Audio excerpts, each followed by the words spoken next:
जब मुझसे साक्षात देवता कहते हैं जब मैं वो काम करता, बिना देवता के मैं काम नहीं करता।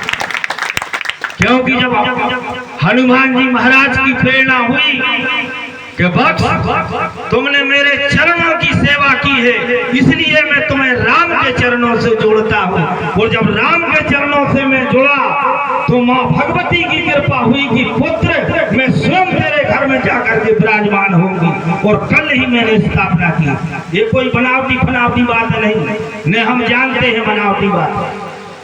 आज भी इस कलयुग में साक्षात भगवान है, साक्षात भगवती है। कहने का मतलब कल की बात बताएं, मैं स्थापना में बैठा था और जब बादल ने गर्जना की और मैं उठ बैठा और मैंने भगवती से की कि माँ आज तेरी स्थापना मेरे घर में हो रही है, अगर इस गरीब का छत बह जाएगा तो ऐसी स्थापना को मैं मंजूर नहीं करता। इसलिए हे माँ अगर तुम हमारे यहाँ आई हो तो इस गरीब की छत ना बह पाए, इस वायुमंडल को अलग ले जाओ और रात भर पानी नहीं गिरना चाहिए, ये गरीब मर जाएगा। इतनी जोर की बारिश होना थी कल तो उसके घर पे अकेली गिट्टी और रेत बचती, कुछ नहीं बचती। लेकिन भगवती ने सुनी, मेरे पुरोहित ने मुझे डांट दिया कि तुम पूजा पे बैठे हो, पूजा की आसन छोड़ दी। मैंने कि हम सबसे बड़ी पूजा वही मानते हैं जिसमें दूसरे का है। वो तो भगवती बैठी है।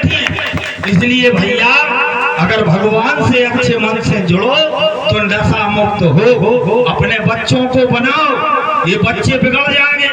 आगे चल कर के ऐसा समय आएगा कि ये तुम्हारे जाए बच्चे तुम्हीं को मारेंगे, फिर कहाँ जाओगे? अनाथालय आश्रम क्यों खुल गए?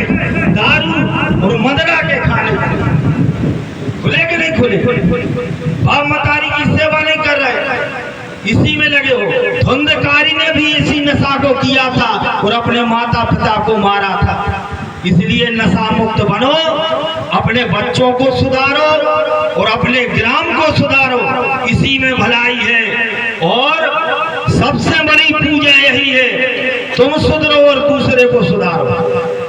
ये सबसे बड़ी पूजा है। भगवान कहता है कि हमारी पूजा सबसे बड़ी यही है। ऐसा नहीं है कि तुम माला जप रहे, एक पल्ली ओढ़ ली मुंड पे और माला लुका ली और